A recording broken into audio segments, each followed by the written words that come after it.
नमस्कार, सभी दर्शकों का स्वागत है फिर से हमारे चैनल में। आज के न्यूज़पेपर में एक प्रमुख न्यूज़ आ रही है, वो किसकी? वो है ज़ोहरान ममदानी, जो न्यूयॉर्क सिटी के मेयर बन चुके हैं। वैसे तो वो जब चुनाव लड़ रहे थे और सिलेक्शन हो गया तो शायद दिसंबर महीने में ही वो क्लियर हो गया था कि वो मेयर बनने वाले हैं। लेकिन शपथ विधि जिसको बोलते हैं ऑफ़िशियली, वो कल हुआ 1 तारीख को।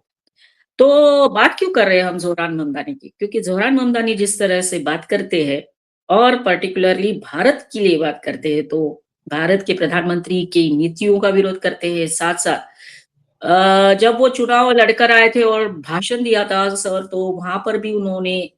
उमर खलीद का ज़िक्र किया था और डायरी में से कुछ सेंटेंसेस पढ़े थे। ये वही है जो टुकड़े-टुकड़े गैंग के मेंबर है और जो अभी सज़ा मतलब जेल में है। तो सर आप के साथ इस बारे में चर्चा करेंगे क्योंकि कल भी ये आप बोले या आप उन्होंने लिखा that we are thinking about you Umar करके। तो सर स्वागत है फिर से हमारे साथ जुड़ने के लिए और धन्यवाद देते हैं हम आपको। जी, नमस्कार मैडम और आपके सभी दर्शकों के लिए बहुत-बहुत नमस्कार। तो ये सर ज़ोहरा ममदानी वैसे देखा जाए तो भारतीय मूल का नहीं बोल सकते क्योंकि उनकी माताजी जो है मीरा नायर वो तो कब की यहाँ से जा चुकी है। वहाँ से फिर वो युगांडा गए, फिर वहाँ से यूएस गए और उनका जन्म फिर यूएस में हुआ। लेकिन सर जब उनके बारे में पढ़ते हैं तो सर वो प्रधानमंत्री की भी बहुत क्रिटिसाइज़ करते हुए बात करते हैं, तीखी आलोचना करते हैं और भारत के खिलाफ ही बोलते हैं। देखिए, इस बात में सबसे पहले तो जो ज़ोहरान ममदानी जो हैं वो क्योंकि वहाँ पर निर्वाचित जिस तरह से हुए हैं, न्यूयॉर्क जो शहर है, सबसे पहले तो हमें न्यूयॉर्क शहर जिस तरह से वहाँ पर जो बहुसांस्कृतिक और विविधता की आबादी वाला जो शहर है, जो कि सभी को अपने यहाँ पर आत्मसात कर रहा है, तो ये बात तो सबसे पहले उस शहर के निवासियों को सोचनी होगी।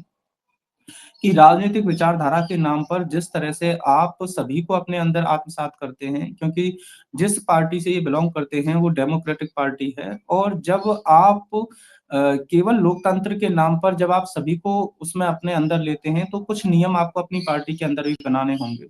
आज जिस तरह से ज़ोहरान ममदानी जो हैं वो उस पार्टी के एक क्योंकि जिस तरह से मीडिया उन्हें जो कह रही है कि वो एक प्रगतिशील राजनीति का चेहरा है। हुँ। लेकिन जब आप उसमें देखते हैं कि जब वो शपथ लेते हैं तो केवल कुरान पर जिस तरह से उन्होंने हाथ रखकर शपथ ली तो उसमें तो कहीं भी डेमोक्रेटिक पार्टी का नज़र नहीं आया, उसमें तो उन्हें उन्हें अमेरिका का जो संविधान था उसकी शपथ लेनी चाहिए थी। तो ये जिस तरह से जो मैसेज है क्योंकि ये एक भव्य शपथ ग्रहण समारोह था, उसमें सभी थे और जिस तरह से फिर उसके बाद उनकी जो टिप्पणी भारत के बारे में आती है, माननीय प्रधानमंत्री मोदी जी के लिए आती है और साथ में जो भारत में जो जेल में बंद उमर खालिद है, उसके समर्थन में जिस तरह से आती है, तो अ, ये अपने आप में कहीं न कहीं ये चीज़ें दिखाती है कि अगर आप डेमोक्रेटिक पार्टी में भी हैं, लेकिन भारत के खिलाफ जिस तरह से आप जो है एक अंतर्राष्ट्रीय मुद्दों पर जब आप इस तरह से सीधे बयान दे रहे हैं, तो ये कहीं न कहीं आपकी उस कट्टरपंथी जो सोच है, उसको दिखाता है। और इ इ इस बात के लिए जो इनका जो नेक्सस है या कह सकते हैं कि जिस तरह से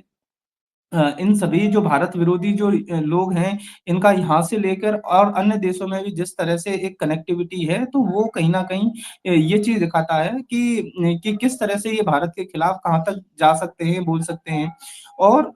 इसमें जो इन्होंने जो है अपना दाहिना हाथ उठा के भी जिस तरह से जो एक सैल्यूट जो किया गया था, तो वो उसमें क्योंकि जो अमेरिका के राष्ट्रपति हैं डोनाल्ड ट्रम्प उनके सभी जो भी वहाँ पर फॉलोवर हैं उन्होंने कहा ये नाज़ी सैल्यूट है। तो इस तरह के जो चरमपंथी इरादे जो हैं जिस तरह से उन्होंने वहाँ पर दिखाए हैं, तो ये अब इस समय जो है वो राजनीति में और सोशल मीडिया प्लेटफ़ॉर्मों पे जिस तरह से वो तेज़ी से ये चीज़ें वायरल हो रही हैं, तो अब उनके जो भी समर्थक और आलोचक हैं उन सभी के बीच में ये सोशल मीडिया पे देखा जा रहा है और चूँकि भारत में जो टुकड़े-टुकड़े गैंग है, उसके कारण भारतीय भी निश्चित तौर पे भारतीयों के मन में भी उनके लिए जो नेगेटिव इमेज है, वो गई है। और और अब यहाँ से आगे इस बात पर निश्चित रूप से जो भारत का जो भी वहाँ पे एम्बेसी है, वो भी एक जो है कड़ी प्रतिक्रिया निश्चित रूप से देगी और भारत का विदेश मंत्रालय भी इस बारे में निश्चित रूप से विचार करेगा कि किस तरह से इस तरह की चीज़ों को किस तरह से हैंडल करना चाहिए। Yes sir. सर जब वो चुनकर आए थे, शायद लास्ट मंथ में ही, और जिस तरह से उन्होंने बात की थी पूरे पब्लिक के सामने, डोनाल्ड ट्रंप को भी संबोधित करते हुए कि तुम्हारे टीवी का वॉल्यूम बढ़ाओ, इस तरह से। तो सर ये एरोगेंस जो उनका दिखता है, वो एरोगेंस ही है जो हमारे अंदरूनी मामले में उसको क्या करना है सर, वैसे देखा जाए तो कुछ संबंध नहीं, ना तू इधर का है, ना तुम्हारी माँ भी इधर आती है। फिर भी सर इस ये जो बता रहा है, पर्टिकुलरली पीसफुल कम्युनिटी हमारी यहाँ की जो है ना सर, वो तो बहुत खुश है, वो जीत कर आया है तो। देखिए, भारत के जो लोकतांत्रिक संस्थानों के बारे में उन्हें कोई भी किसी भी तरह का कोई भी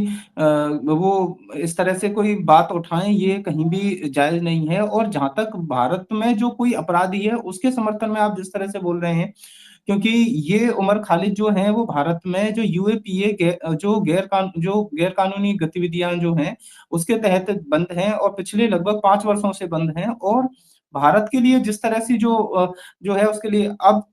उमर खालिद के जो अ ज इसमें सपोर्ट में अमेरिका के अन्य और जो सांसद थे, वो भी उन्होंने समर्थन में भी पहले पत्र लिखा है। तो उसमें भी वो सभी डेमोक्रेटिक पार्टी के सदस्य थे। तो ये बात भारतीयों को भी समझनी होगी कि डेमोक्रेटिक पार्टी वहाँ पर जिस तरह से उनसे जुड़े लोग जो हैं, वो जिस तरह से भारत के खिलाफ जो एक भाव रख रहे हैं, तो वो कहीं न कहीं एक है और अब उसमें अ, ज उन जो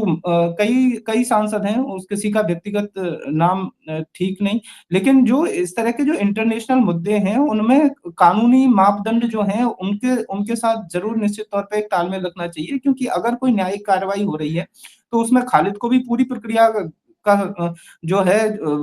कानून के माध्यम से पूरा मौका मिला है। और अगर उसमें जिस तरह से ये न्यूयॉर्क के उस पद का उपयोग करते हुए जिस तरह से ये ज़ोहरान ममदानी उपयोग कर रहे हैं, तो और कुर्सी पर बैठते ही जैसे ही कुर्सी पे बैठे हैं, तुरंत उन्हें उमर खालिद याद आ गया और उन्होंने समर्थन दिखाया है। तो ये जो एक भावनात्मक पत्र जो उन्होंने जो लिखा है, तो यस। ये कहीं न कहीं इस भाव को दिखाता है कि आपस में जो कहीं न कहीं ये अन्य लोगों को समझना होगा कि ये केवल पंथ विशेष के लिए काम करेंगे या उस पंथ विशेष में भी केवल कट्टरपंथियों के लिए काम करेंगे। तो ये ज़रूर जो है उसमें क्योंकि भारत में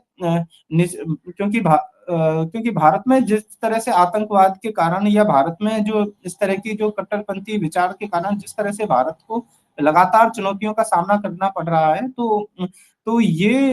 एक इतने बड़े राष्ट्र के लिए और एक छोटे से एक मेयर के द्वारा ये शब्द बोला जाना, ये निश्चित तौर पे बिल्कुल गलत है और इसका जो है भारत सरकार निश्चित तौर पे जो है उचित जवाब ज़रूर देगी। जी सर, हम तो यही अपेक्षा करते हैं कि भारत सरकार जवाब दे, लेकिन वैसे देखा जाए, एक सिटी का मेयर है वो, और लेकिन जो बात करता है, जिस तरह से बात करता है, जैसे मानो कोई प्रेसिडेंट बोल रहा हो, तो यही बात है सर कि ये लोग कुछ भी हो जाए, जो अपना एक मूल एजेंडा होता है, उसको छोड़ते नहीं है सर। देखिए, इस तरह की जो भी कट्टरपंथ की जो विचार रखते हैं कहीं से भी उसके बाद तो ये जो भी लोकतंत्र के समर्थक लोग हैं, उन्हें इस विचार को रखना चाहिए कि या उन्हें पार्टी की राजनीतिक गतिविधियों में शुरुआत में ही इस बात को समझाना होगा कि अगर हम लोकतंत्र में भरोसा रखते हैं, विश्वास रखते हैं, तो हमें जो है देश की जो समस्याएँ हैं या उस जिले की या उस शहर की जो समस्याएँ हैं, उन पे ध्यान देना है और उस राष्ट्र के प्रति जो भाव है, हमें उसको रखना है, ना कि आप एक पंथ विशेष या धर्म विशेष के लिए कहीं कार्य करने में लग जाएँ। आपके आपके शहर में कहीं पेयजल की समस्या है, ट्रैफिक की समस्या है या शासन की जो योजनाएँ हैं, उनका सही तरह से क्रियान्वयन हो रहा है या नहीं हो रहा है, उस शहर के हर व्यक्ति को इंसाफ उचित तरह से मिल रहा है या नहीं मिल रहा है, तो आपको इन सारी चीज़ों पे ध्यान देना होगा, ना कि आप वहाँ अपने शहर को छोड़ के आप यहाँ भारत देश के ऊपर टीका-टिप्पणी कर रहे हैं, यहाँ की न्याय व्यवस्था को चुनौती दे रहे हैं, यहाँ के पुलिस और शासन को चुनौती दे रहे हैं। तो निश्चित तौर पे जो भी विदेश मंत्रालय है इस बात को गंभीरता से लेगा, संज्ञान लेगा और जो माननीय ट्रंप भी इस बात को गंभीरता से लेंगे कि किस तरह से जो है वो भारत के साथ संबंध जो है वो खराब ना हो इनकी इस टिप्पणी को लेकर। और निश्चित तौर पे जो भी एक प्लेटफॉर्म पे जिस भी उचित प्लेटफॉर्म पे जो बात रखी जानी चाहिए उसको भारत सरकार भी निश्चित तौर पे जरूर रखेगी। यस सर, और यही हम अपेक्षा रखते हुए सर यही कहेंगे कि भारत कभी भी किसी भी देश के इंटरनल मैटर में इंटरफेयर नहीं करता है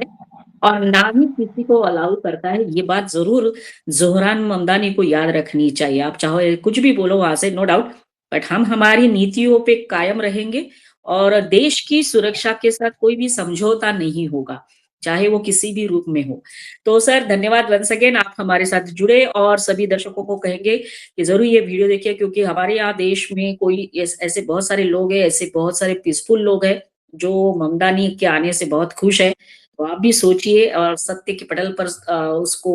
परखिए। सभी को वंस अगेन हमारी नम्र विनंती है, हमारे चैनल को सब्सक्राइब करते रहिएगा, सपोर्ट करते रहिएगा। थैंक यू सर, जय हिंद, वंदे मातरम। जी, आपने मुझे समय दिया, इसके लिए आपका भी बहुत-बहुत धन्यवाद। जय हिंद, वंदे मातरम। Yes sir, thank you sir.